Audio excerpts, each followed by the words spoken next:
Benoît, t'as vu les chiffres de l'été?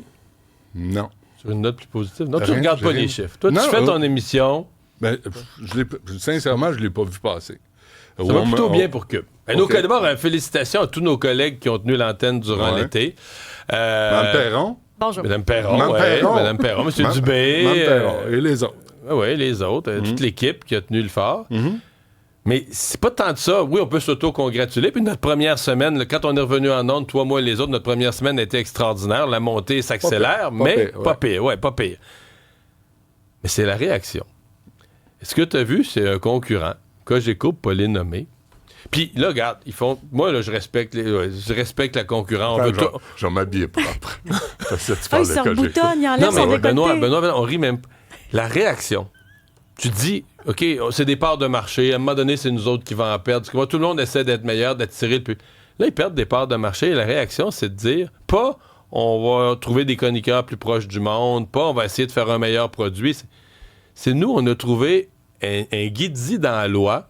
Puis on pense que le CRTC, on pense qu'un organisme gouvernemental pourrait, d'ici quelques années, faire fermer ça, Cube. Oui, parce que le Québécois n'a pas le droit d'avoir de radio. Non, mais Benoît, à cause de la loi présentement. Univers on exclut les réseaux sociaux.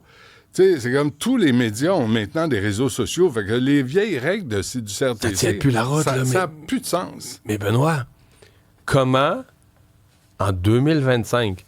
quand des journaux ont fermé par dizaines, des radios ont fermé par dizaines, des postes de journalistes dans les téléjournaux coupés par centaines. Ouais. Comment ta réaction peut être on va faire fermer un média? Non, mais soit t'es désespéré vraiment de les compétitionner sur le contenu, là. Mais Mario, c'est parce que il y a une odeur en studio, puis ça sent le piège. Tu comprends?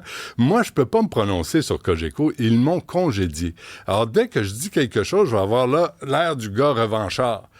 Tu sais, puis fait que je préfère m'abstenir de parler de Cogeco. Puis, sincèrement, la vie est trop courte. Ils ont fait des choix, ils font des choix, qu'ils les assument. Tu sais, le problème de Cogeco, c'est qu'ils se comportent comme des libéraux. Ils pensent que le pouvoir leur appartient.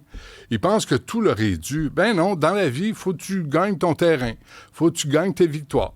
Pas en assassinant les autres, juste en étant meilleur que les autres. Alors, si Cogeco devient moins bon, je te dis, c'est leur problème, tu comprends? Moi, c'est pas moi qui va commencer à dire, ben là, je regarde la grille. J'ai été... Peut-être que Drainville va y retourner, là. Peut-être qu'il sera pas content. Peut-être que Bernard Drainville va retourner faire le midi. Parce que, qu'est-ce que tu veux? Qu'est-ce que tu veux? C'est une catastrophe. C'est leur problème. Et moi, ce que j'entends... Ah non, je vais pas là. Je ne vais pas là. Ben moi, je répète que j'ai été abasourdi. Ah oui? Non, mais par une telle réaction. Comment tu la qualifierais? Ben, je la qualifierais, je veux dire... mesquine? Ville? Non, même pas. Je veux dire, inexplicable dans le contexte des médias des dernières 25 ans. Puis en plus que leurs animateurs vedettes sont des journalistes, des gens qui se sont dit solidaires des pertes d'emploi. Puis là, ils disent, bon, ben là, regarde, là ils nous prennent bien des parts de marché, ils grimpent, mais on pense qu'il y a un guide dans une vieille loi d'il y a 50 ans que le gouvernement pourrait utiliser. On pourrait peut-être d'ici quelques années trouver une manière de faire fermer ça. Moi, je pense que l'exercice à faire, en toute humilité, c'est pourquoi les gens nous quittent. Pourquoi les gens viennent, pourquoi les gens nous quittent. Je pense, tu sais, on s'impose à personne.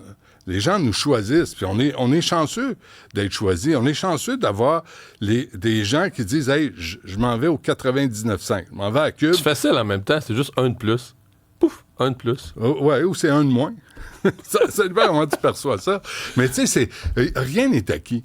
Puis si tu déconnectes avec les gens, si tu n'es plus en lien avec la société, surtout à la radio où tu peux pas mentir, Benoît, tu l'échappes. À demain.